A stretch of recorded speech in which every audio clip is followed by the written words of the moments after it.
Jan Blachowicz might actually be back and might actually be able to contend with Glover Teixeira for the light heavyweight title, because apparently he knows freaking jiu-jitsu now, throwing triangles off his back, trying to put some offense from his back against Rakic, and actually kind of coming close to getting him. Fortunately, that main event did not go, it didn't end as planned. It's definitely a little bit lackluster, but we're going to get into that because there's still a lot to take away from that. And UFC Vegas 54 as a whole, there's a tough 29 alum that is starting to break away from the rest of the pack. Chukagian is in a interesting spot, and Alexander Rakic did earn some fans at UFC Vegas 4 on Saturday. We're also going to take a look at who is the next double champ in the UFC and who should step up and take on Dustin Poirier this summer. We're also going to take a look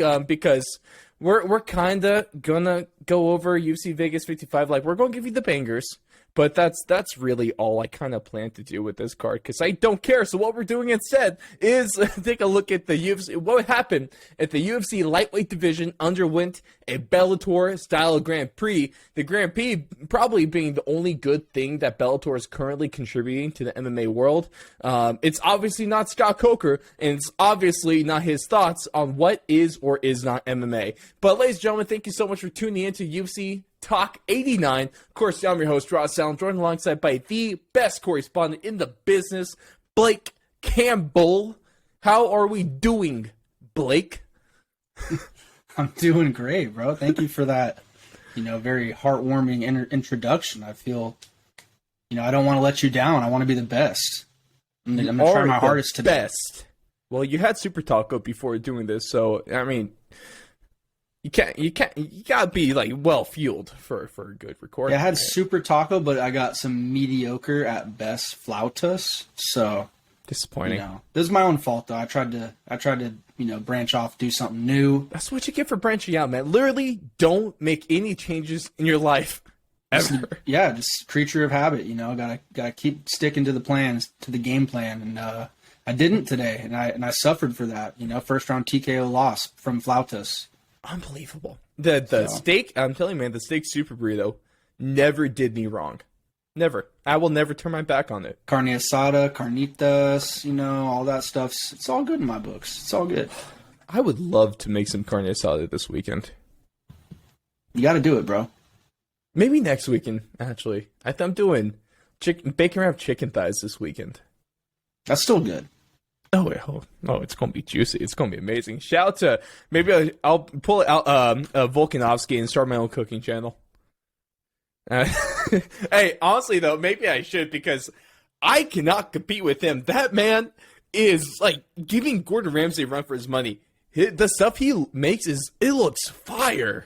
Like, pound for pound, greatest chef in the MMA world. Well, I mean, you saw how much he used to weigh, right? Like, this dude's, he's got plenty of training, I'm sure. He's knows, prepared.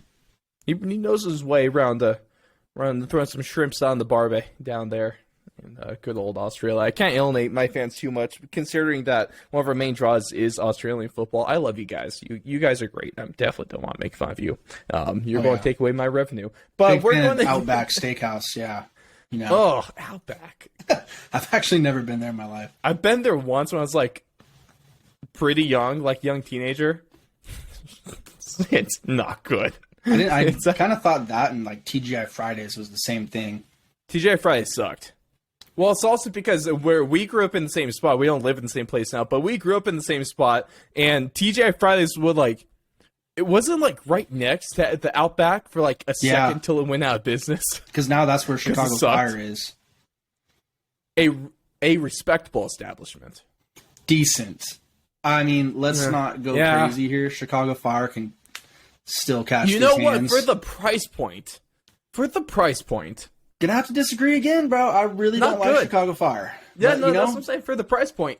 Everyone's entitled to their opinion. It's one of those restaurants that, like, if it was priced fairly, then, like, yeah, good spot. They do pizza and stuff like that. But it's, like, $20 for a $10 pizza. You know what I mean? But speaking of, like, pizza from, like, non-pizza places, BJ's Deep Dish Chicago-style pizza. Yeah, that got me BJ's going ain't after bad. football games. Yeah, not bad at all. Chicago Fire though, maybe it's just the one that's by in Elk Grove because More like Chicago is not fire. that shit sucks.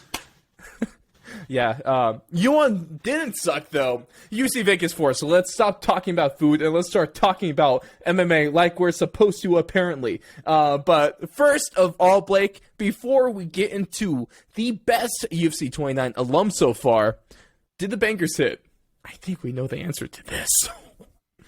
Absolutely, my guy. Dude, every single fight. I gotta give you a round of applause. This might be all around pound for pound best bangers of the year.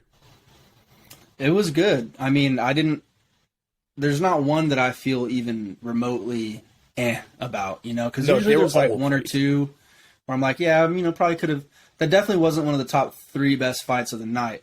But this card, I feel like we definitely hit on every single one. Like, let's remind him again. We got the Michael Johnson versus Alan Patrick. I mean, that was a great fight while it lasted. That finish with Michael Johnson, phenomenal.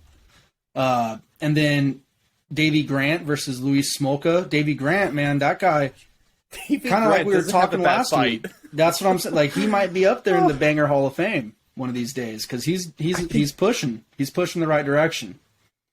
And then last but not least, we had Ryan Spann versus Ion Kutelaba, however you say his first name. Iwan. Is Kutelaba, like, is he just all talk, bro? Like, you see his face-offs and shit, and it's not translating to the cage. Look at his record, bro. He's not keeping that energy. He's not doing something right. Like, ever since that, I mean, the Ankalaev fights really fucked him, I think. Those 2 fights, yeah. Yeah. Because, I mean, I guess there's a little bit of controversy after the first one, but then the second one, Ankalaev kind of just put it to bed. Shut him all the way down. Literally put him to bed. Yeah, that wasn't great. So, I think that was a very successful night of bangers, and one of the first things I want to get into here is coming off one that we considered for the bangers, but ended up not.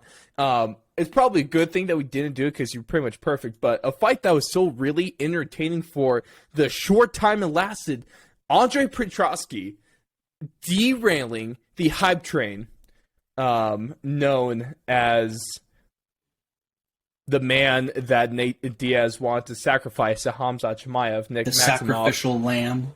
Bro, I am so glad that fight never happened because Khamzat would have ruined this man. And Petrosky just had to do that himself. Took 1:16 until he secured the, was it Anaconda, right? Shoot. Don't ask me, bro. I'm not a wrestler. This is BJJ. I'm not a BJJ artist either. I don't think you're an artist of anything. If it doesn't list it on Google, don't ask me what submission it was. I'm pretty sure that it was a Anaconda choke. I'm fact checking for myself right now, just because we only bring you guys the best of facts, and I was right. I was absolutely right because I'm a BJJ expert. I actually run 10th Planet Jiu-Jitsu. Eddie Bravo looks up to me. Yeah. So I kind of know everything. In an anaconda choke, it says right here.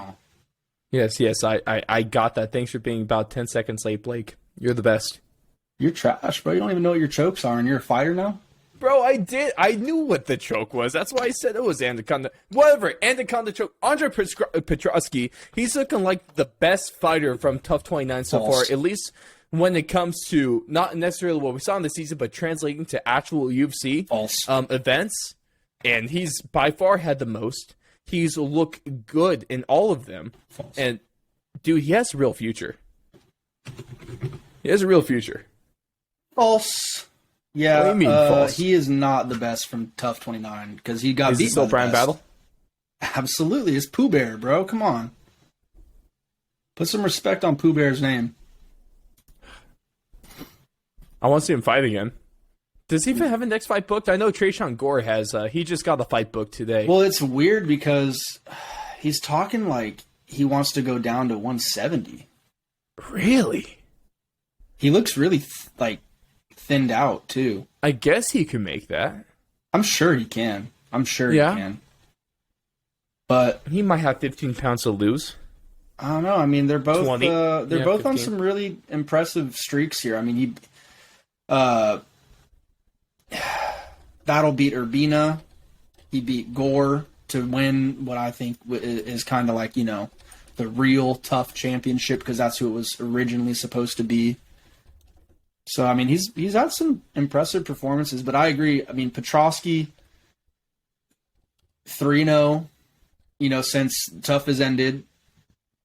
And he's got, 2 finishes, right? 2 out of 3 have been finishes. I think the guy, when he fought that Asian dude, was the only decision, but it was a pretty dominant decision, if my memory serves correctly. So, yeah, I mean, I think it's time for this guy. And what's really more impressive, too, is Nick Maximov. I mean, that's no gimme fight. Like, that's a guy that a lot of people held in high regard. Mm-hmm. And he There's went a out lot there of and trains that took, were derailed on Saturday. He threw one punch, bro. Like, that's crazy.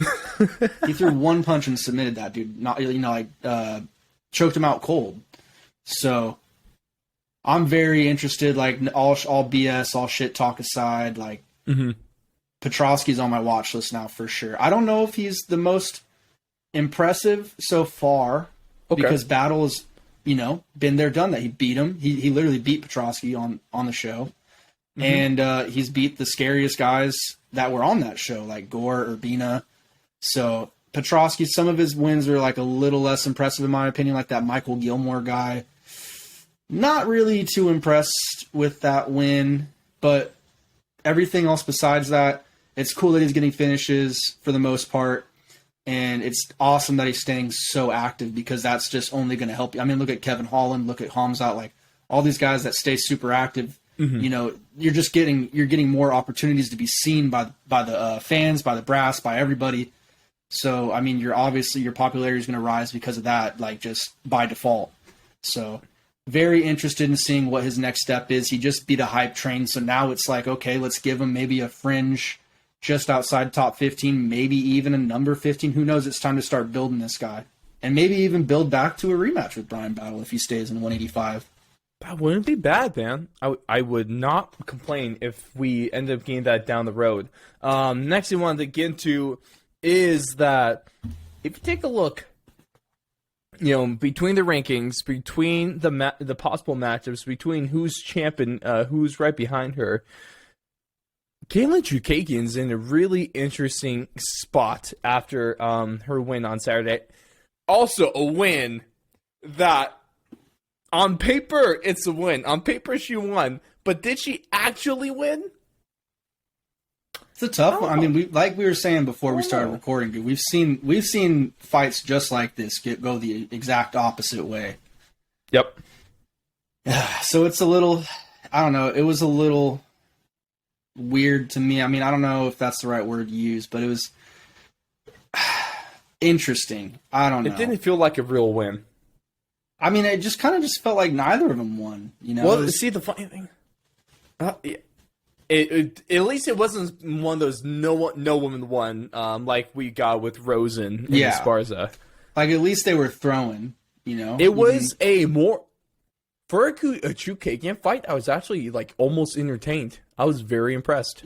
Yeah, it was better than the usual, I would say, because she wasn't just like hitting air, just exactly.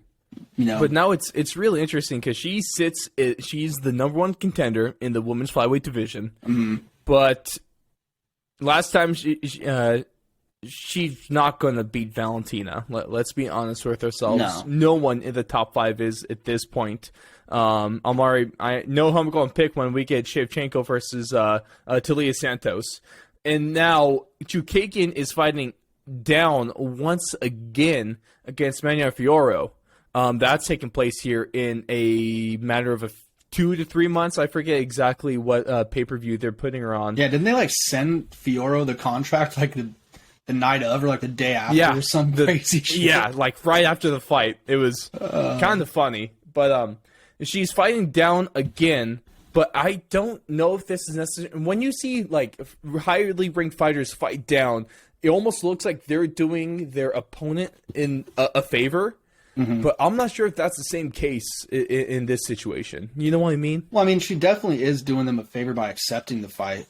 You know, 'cause she's giving them She that might be doing opportunity. the UFC a favor. She's doing the UFC a favor and that fighter that she's going against a favor. Okay. Because, you know, it takes two to tango, they say, right?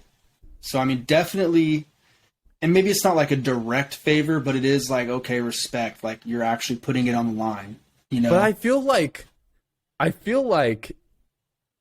if she beats Fiora, then I would consider her way more of a title contender than I would 100%. than I do with her currently. 100%.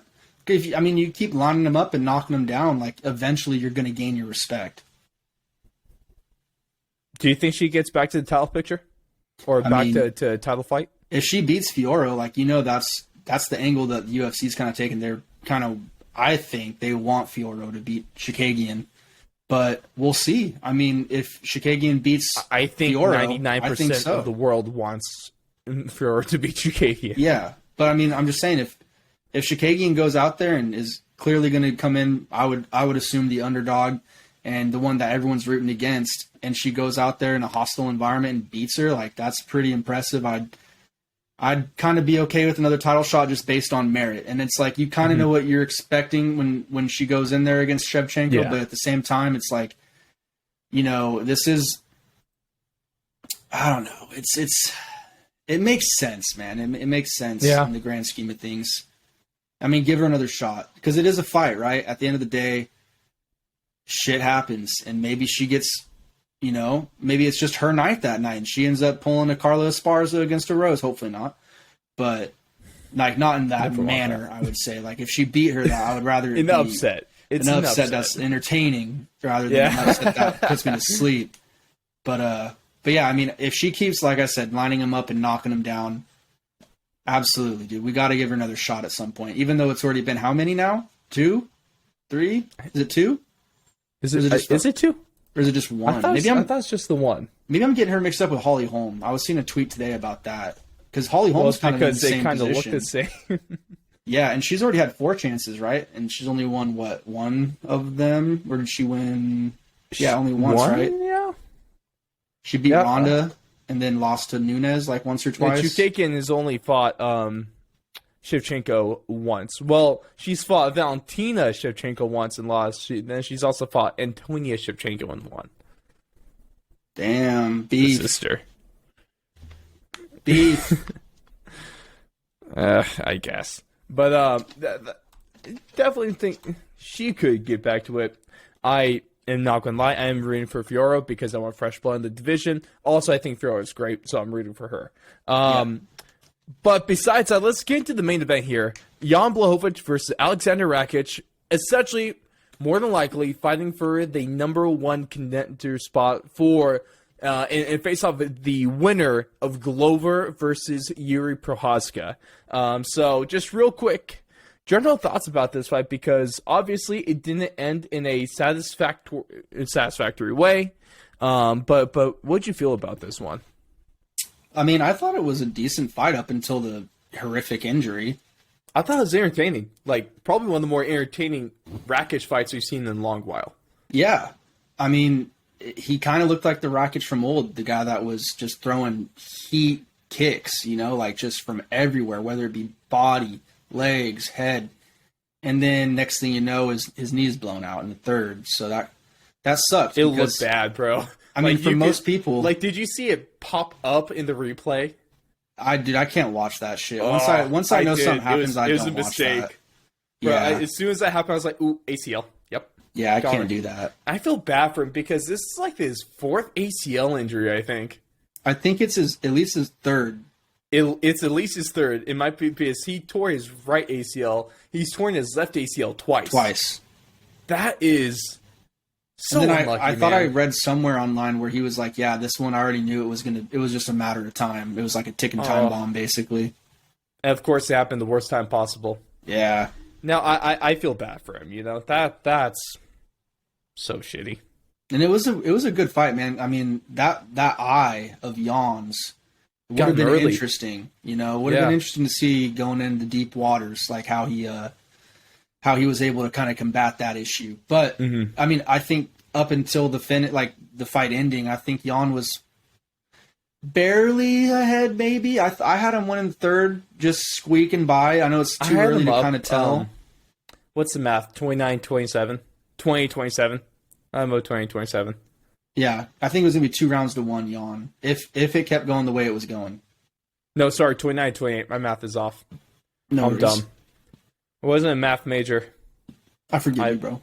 Yeah, I'm a business major, bro. What do you want from me? But I guess with something like this is that there's some people taking away credit from Jan Blachowicz and the meaning of this victory because of how it ended with Rakic's injury. Mm-hmm.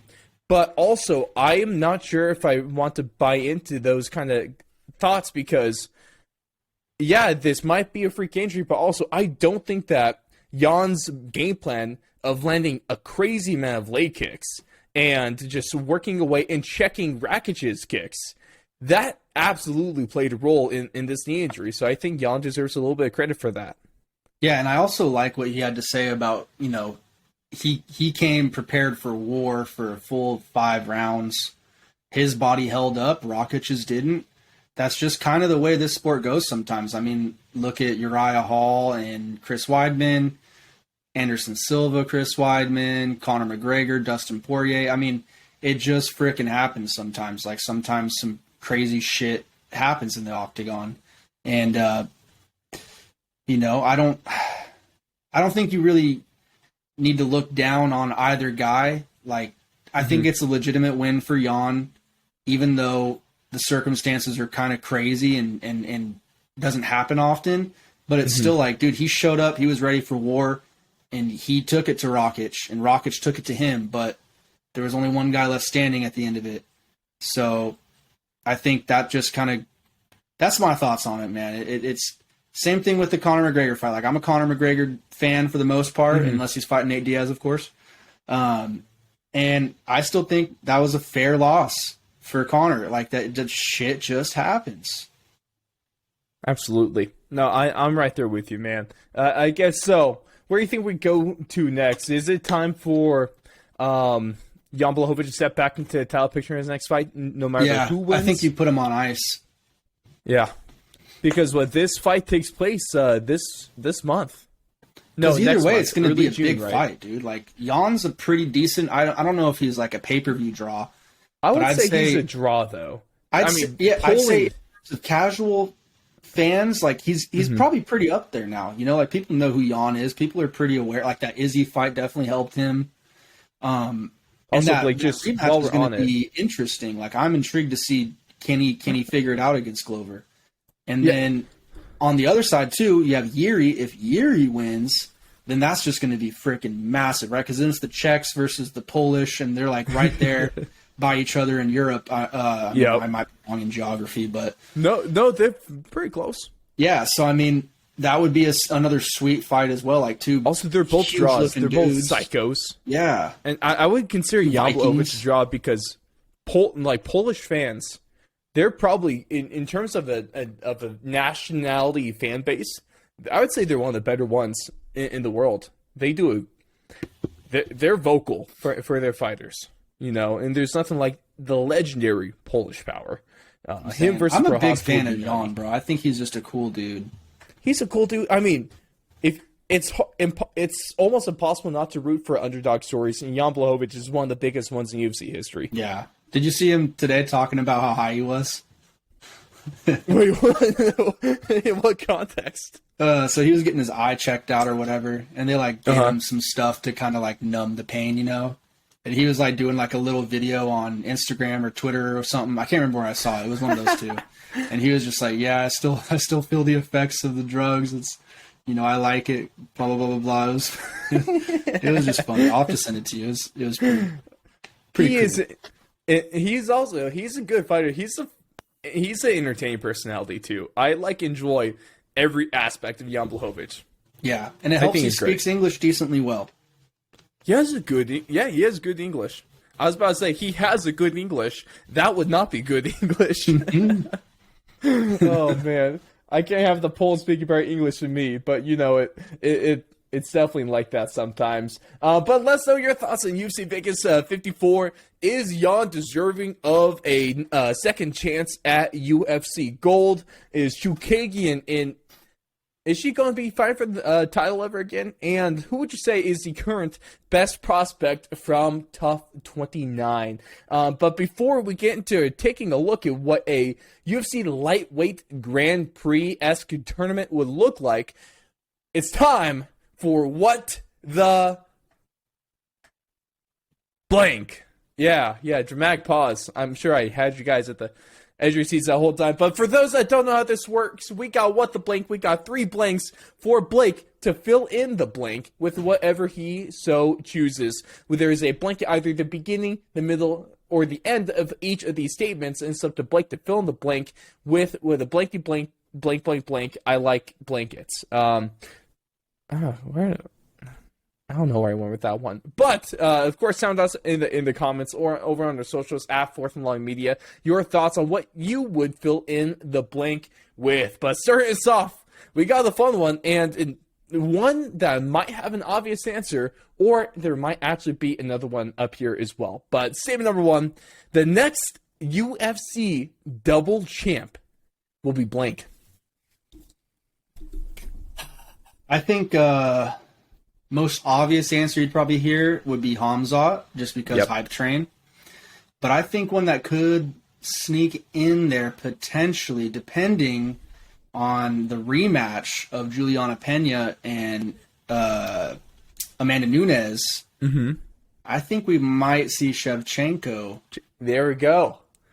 Challenge for that 135 belt. And if she's challenging Pena, I really like that. Bro, she beats Pena. Yeah. She beats But Pena. Pena has to beat Nunes again.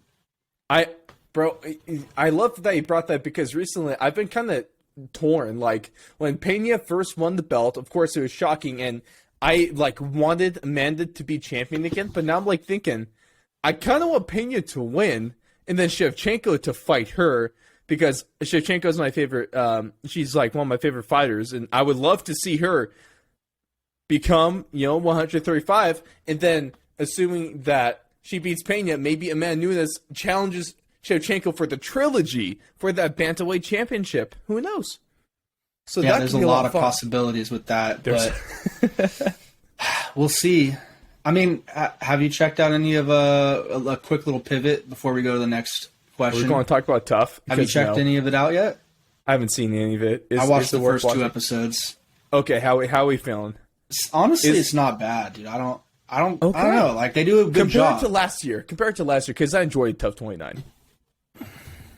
It seems a little faster paced. Oh.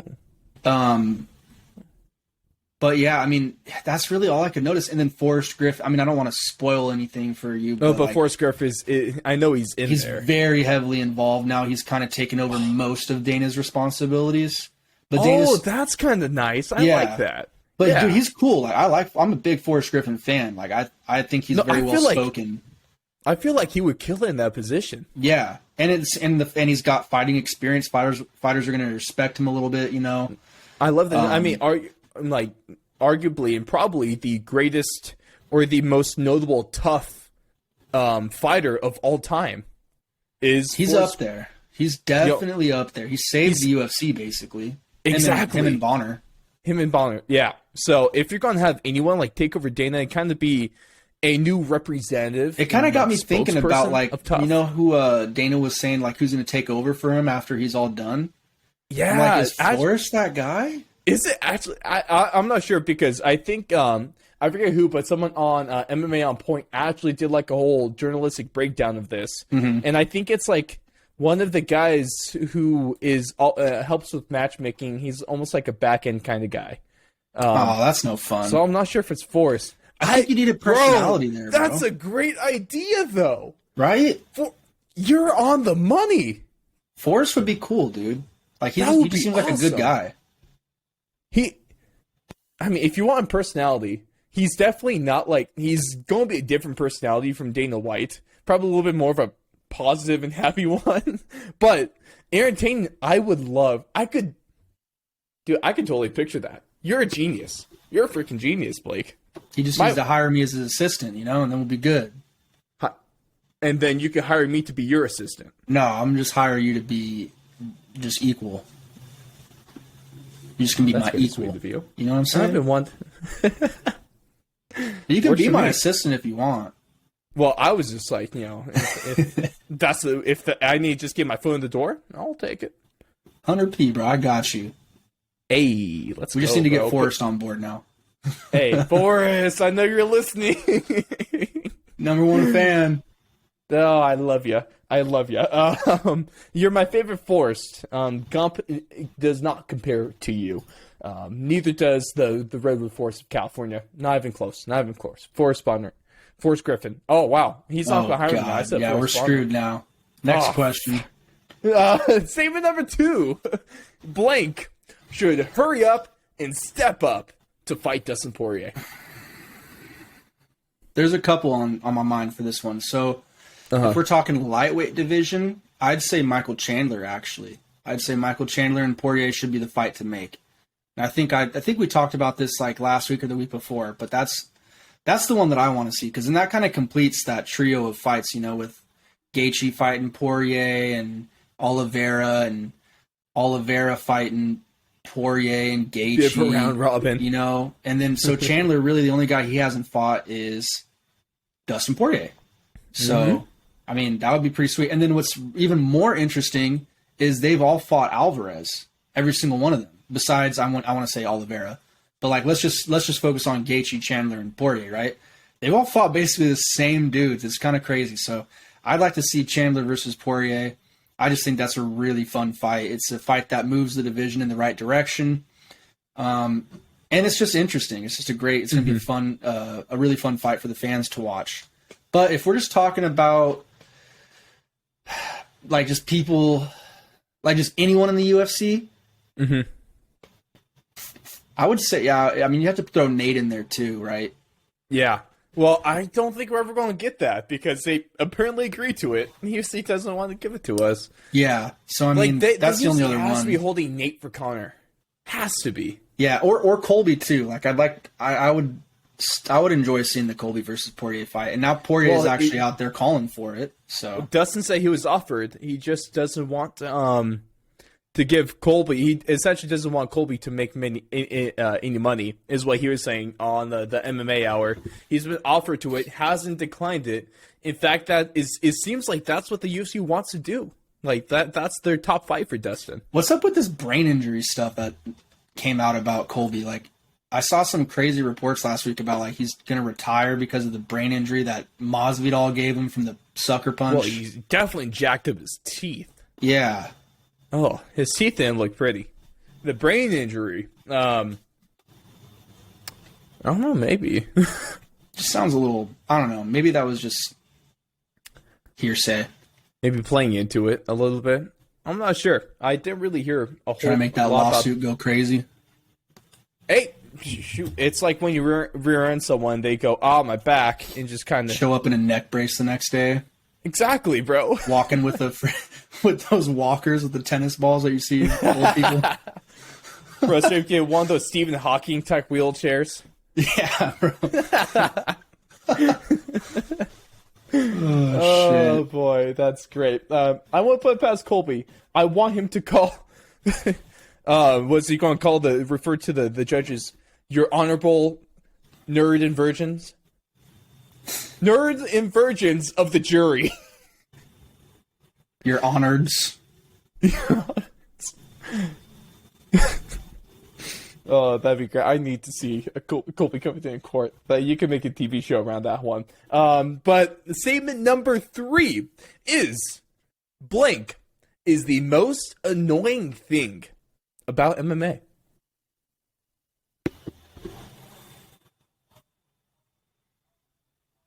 There's a loud dog outside my house. I apologize. Go kick it. Um, Sorry, I am not condoning violence. I'd say the most annoying thing. Where's John Jones when you need him? It's God, that's tough. I'm trying to think because there's so There's many a few. things that annoy me.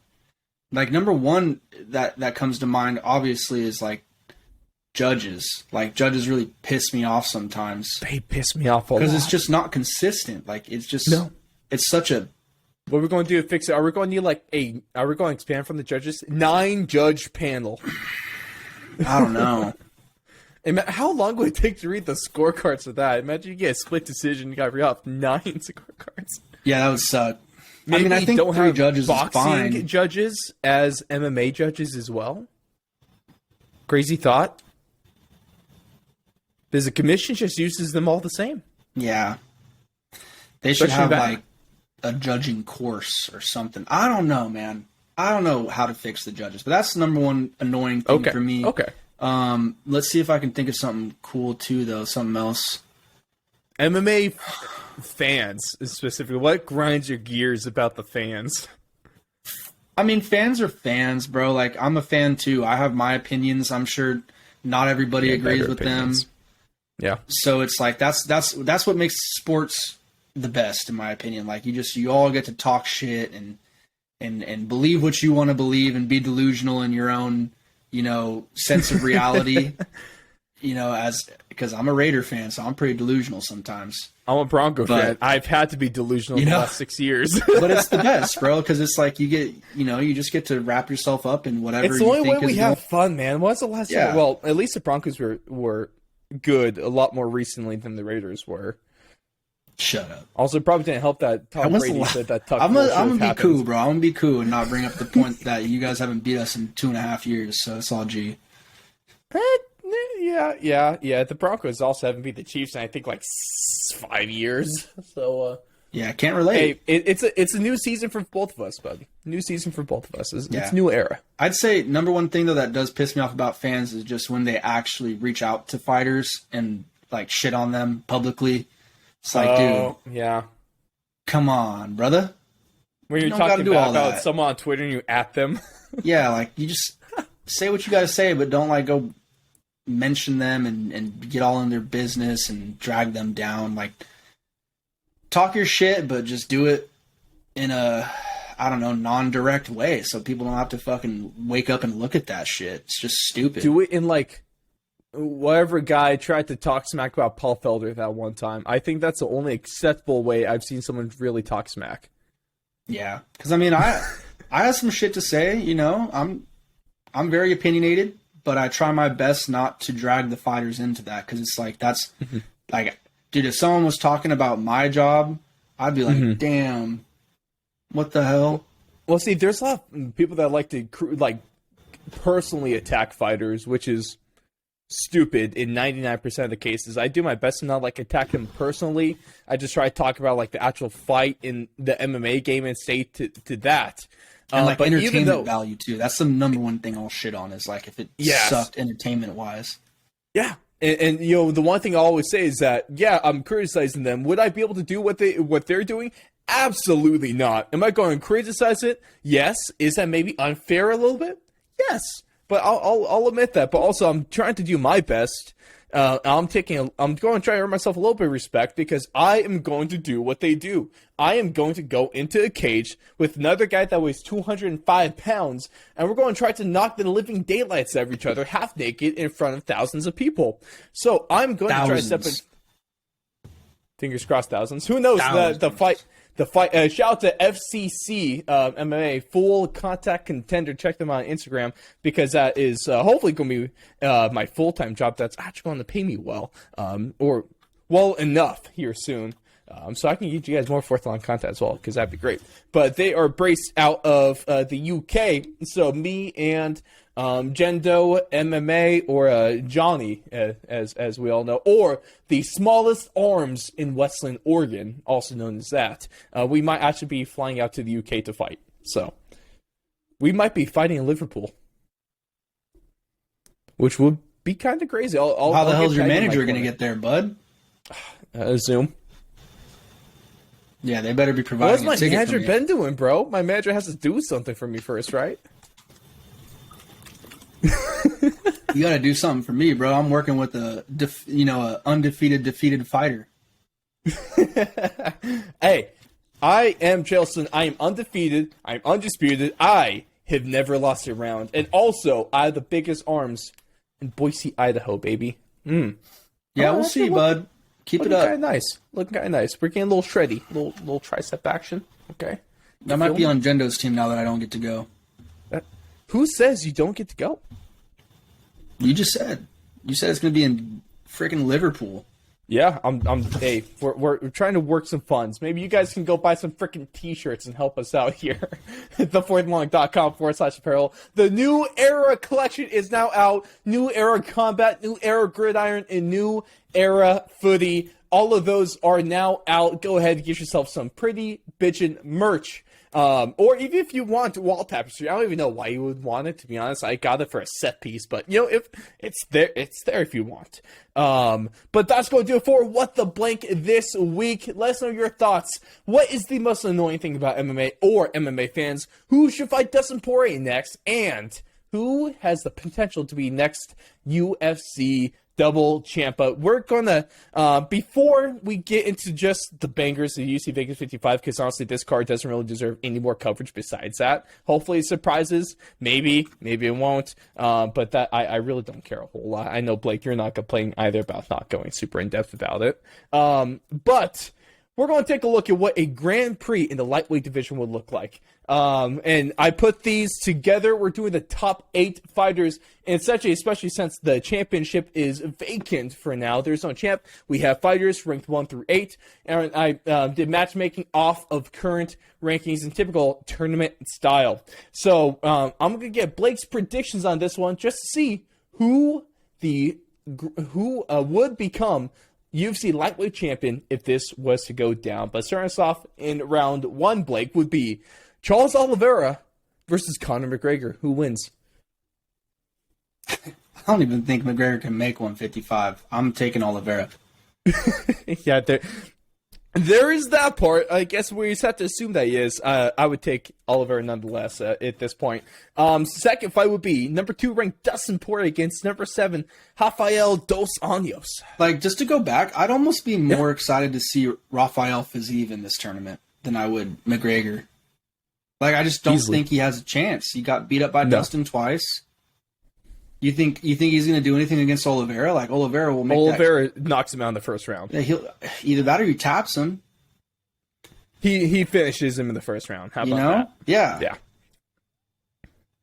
Anyway, easily. I'm sorry. I had to No, you're right. There. No, the soapbox away, because you're also 100% right. But Dustin Poirier versus Rafael Dos Anjos.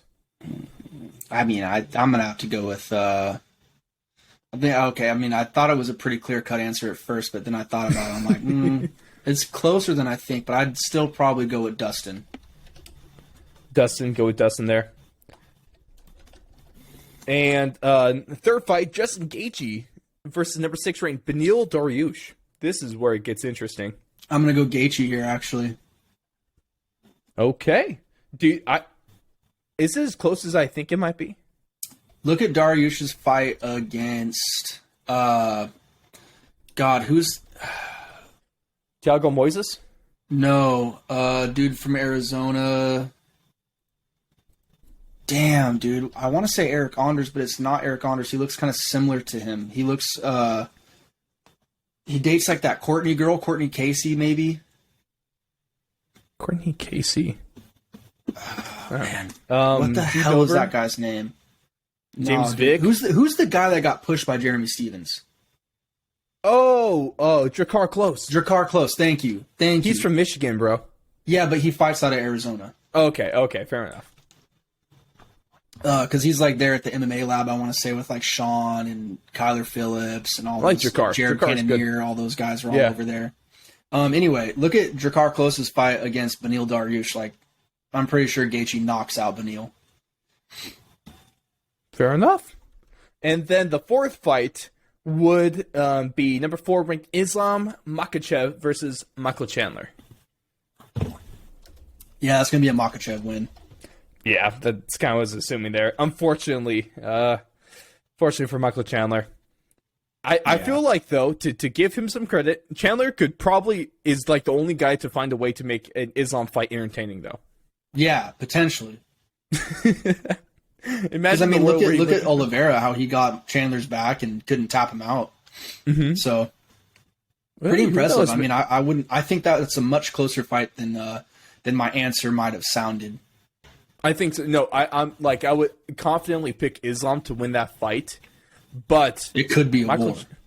Exactly. Imagine just the insanity, and I would lose it, and I would be so happy. Islam shoots in for a takedown. Chandler lands an uppercut, knocks him out, kind of a Curtis Blades style with Derek Lewis. Derek Lewis, guys. That'd be sick. And then lands a hammer fist for good notice. Yeah. Oh, that'd be good great. measure. Maybe a couple.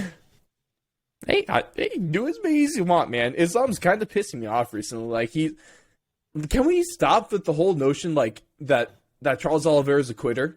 How many times are you going to say this? And how many times is Charles Oliveira going to whoop their ass? Now, Islam's doing that on his interview with, what was it, Okamoto, right? Yeah. He's annoying as shit, dude. Every time Islam opens his mouth, I dislike him more.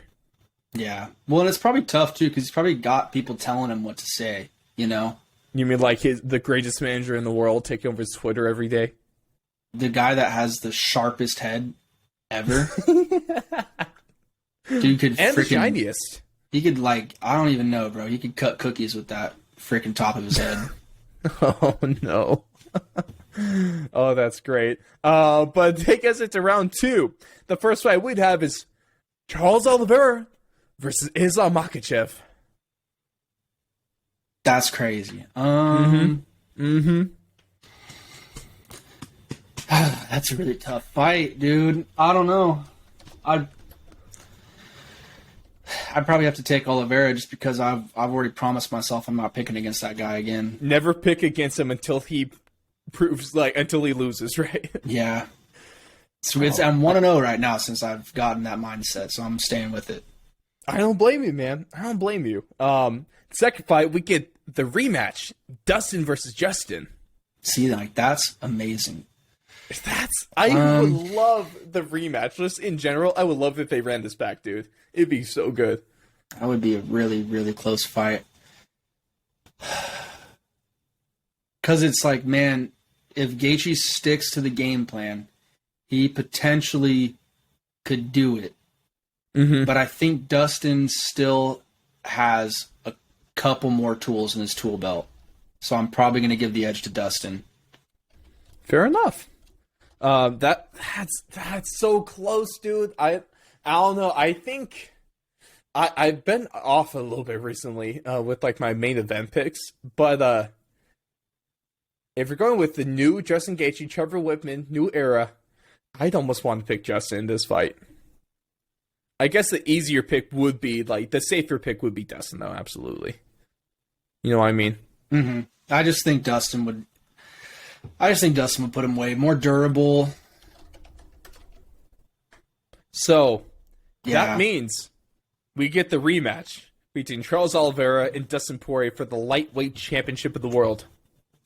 Does Dustin have a chance in the second fight? He definitely has a chance. Dropped Oliveira in the first, but I think he'd have to make a choice. Like, you have to risk it for the biscuit, you know? Mm-hmm. Yeah. So, would that be able to happen? Obviously, gotta love it. Blake is dealing with who the hell mark this right now. Hold on. Would be doing yard work at this time of the day. Who does that? What kind of bad people do that, Blake? Like, if you're doing yard work at any time besides the morning, I legitimately think there is something wrong with you. So, there we go. Blake has bad neighbors confirmed. It's so hot, dude. I had to have my window open for today's show, so I took a risk and it finally bit me in the ass. Like, anytime a car would come by, I just mute my mic, but then that guy has been going for like a minute and a half now at this point, so I don't think it's stopping anytime soon. I don't know what the fuck that is. Is it a leaf blower? Like, what the? It sounds like a leaf blower. Who does yard work at this? Like, honestly, it is 7:39. It is 7:39. You have maybe 10 minutes of daylight left here. Ladies and gentlemen, if you don't do yard work in the morning, don't do it at all. That's my PSA to you. Well, I mean, unless you have a real early job to get to, then it's like, I kind of understand. Yeah, but it's like, save it for the weekend, bro. Like, you work Monday through Friday. I'm going to tell you, man, Saturday mornings are for yard work. Yeah, like, get out of here. I'm recording a podcast. That's like international. Inconsiderate. That's like international law, man. Yeah. Saturday morning. I would say Saturday, the earliest you can start is 9 o'clock. I'll go 8. 9. I'll be generous and go 8, but 9. Depending how hot it is, best. I'd say 8 o'clock is Okay. Okay. I would say 8 or 9 start time, but I would give it a window between 8 o'clock and 2 o'clock. Otherwise, you're kind of crazy. Yeah. Especially when it gets to summer. You No gotta way. live your life a little bit. You don't want to just be doing yard work all day on a Saturday. Come on, man. You got to be watching UFC on a Saturday. I mean, let's go. But Charles Oliveira beats Dustin Poirier again? I think so. Because, I mean, just the way he did it in that fight was just, he just kind of broke him down, really. I mean, withstood the flurry in the first round, got dropped. Mm-hmm. Second round, he came back, and it was a third round finish, right? It was the beginning of the third round? Yeah. And then I didn't even have to get him to the ground. He just kind of took his back standing up against the cage. And he's just so dangerous everywhere. Like, you got to be aware. Everywhere. At any times when you're within distance, like, there's not too much space between you guys. Mm-hmm. Like, you're in danger. Whether it be through the clinch, whether it be through his grappling. Like, it just doesn't matter. He has so many tools. Stand up, bro. Charles is good everywhere. And that's so damn scary. But, I mean, take a look at this. We're going to have Charles Oliveira being the winner of the UFC hypothetical Grand Prix for the lightweight division. And really, I'll be honest, I'm not surprised by the end result here. I might be surprised by maybe a couple of the picks here. But, you know, Charles Oliveira is the best lightweight in the world right now, belt or no belt. And so this really doesn't surprise me. We'd love to hear what you guys think, though. Or is Blake off on any one of these picks for his fight matchups? Is Charles Oliveira the best lightweight in the world? Sound off, Blake. You might have to defend yourself, but probably not, because honestly, I think you're pretty much on the money here. There's no disputing from my end that Charles Oliveira is not going to be the winner of this, no matter who he goes up against. Hey, I'd love to see what people think, so hit us with those replies. Absolutely. I'll even put this one up on the socials too. But we're going to cap things off with our condensed UFC Vegas 55 preview, because honestly, besides these 3 fights, I couldn't give a damn about anything else that happens on this evening in terms of the UFC. So, Blake, what are the 3 fights that are guaranteed to slap? All right, we're going to go with Eric Anders, ya boy, versus Park Jun-Yong. That is the first fight of the main card, starting at 4 p.m. Pacific time this Saturday, May 21st. I like that. Next, that's a good time. Chidi. That's a rough name, bro. If I was in elementary school, I wouldn't like that. People are gonna just call you Shitty. Yeah, Chidi Njokunai versus Dusko Todorovic. I said that one better. You know, you probably did better than Chael Sonnen ever could dream of doing. That fight should be fire. 6'1", 6'2", 185 pounds. Quite the reach advantage for Chidi. Both these guys have exciting fights recently as well. They've both been solid. So I'm excited for that one. A couple knockouts coming our way, I think. And then the featured banger, of course, is going to be one of my personal favorite fighters. I just freaking love this dude. Michel Pereira versus Santiago Ponzinibbio. So we got Brazil versus Argentina, I believe, in the co-main. Yes. And both just some physical specimens. Again, 6', 6'1", 170 pounds, 73-inch reach for both of them, if Google is not lying to me. Like he usually does. But I got to put it out there. I'll give you betting, Blake. Over or under 1.5 backflips during the fight for Michel Pereira. During the fight. I would say during the fight. I'm going to take over under 1.5. I'm going to take the under because I think he does just one. And it might be like he backflips to like maybe he drops Ponzinibbio, or Ponzinibbio's on the ground somehow, and then he tries to do like a backflip to like get onto him somehow. I don't know. He just always does something crazy in his fights. All right. Over under 1.5 on the night as a whole. On the night as a whole, I'll take the over. Yep. Take the over. Because I'm thinking he's winning. Oh, then he does a backflip off the top of the cage. Have you seen? Yeah, I mean, I don't know about that. He'll at least do the Michael Chandler celebration from Tony Ferg. Michael Chandler hit like 3 backflips. It was at least 3 or 4. Yeah, that was crazy. Bro, I don't know how you fight someone, because that's exhausting. But then still, with how big Michael Chandler is able to bust But out think about the backflips like adrenaline that. he's probably pumping out right there, though. Dude, what an incredible feeling that would be. Yeah, like, man. But did you see the videos going around this week? I mean, anytime Michelle Pajeda fights, you see that video of that one dude disrespecting him at the weigh-ins and like kind of like slapping his face. Yep. And then you just see the fight, like Pajeda like kissing his hand and slapping that dude across the face. Like, So good, man, bro. I love that shit. He's so entertaining. Both these guys are entertaining as hell. Yeah. You know? It's gonna be good. It's gonna be a good fight. But hey, Argentinian dagger. Other than those guys, like we got to give a quick shout out to Chase Hooper, right? Chase Hooper's got a fight against Felipe Colares. Chase Hooper trying to get off the schneid, right? Trying to get off the schneid? Off the schneid. What the fuck is a schneid? Oh, the slide? Yeah, essentially. What's that? I believe it's a hockey term or some foreign one. Get off the schneid. Like he's just not doing good lately? Yeah. Because he lost to Peterson, right? Like that was his last fight? Yeah, he lost to Steven Peterson. Yeah, that's rough. And then it was before that he fought like Bruce Leroy, right? Fucking what's his actual name? Alex Caceres? Yes. Wait, is there actually like a fancy way of pronouncing it? I thought it was just Caceres. Maybe not. Maybe that was just my Mexican He lost to name, Alex Caceres. That was his second UFC fight. Then he beat Peter Barrett with that heel hook. He lost to Steven Pearson. And most recently lost in December to Renato Moicano in a grappling match. Oh, but only in a grappling match. Yeah, in a grappling match. Okay, yeah. So that's not too bad then. No. Okay. I was like, damn, he's 1-3 then. Shit. No, but yeah, like let's hope he gets back on the horse, you know, and then I don't even know if he's the most entertaining fighter, but look at him, like the stuff he does for the UFC and like on his Instagram and stuff. Like he is genuinely funny, but like I think he's great because it almost like my kind of humor is he's funny in an awkward kind of way. It's amazing. I love him. Yeah, no, he's definitely got a personality. I like the guy a lot. And I love how him and Ben Askren like really went for it in terms of the father-son kind of thing. It was. Yeah, they even tried to pull in Sugar Sean too. Damn it, man! Why did Sugar say no? He ruined. I mean, he did like mess around with them a little bit, but they should have went all in. That would have been amazing.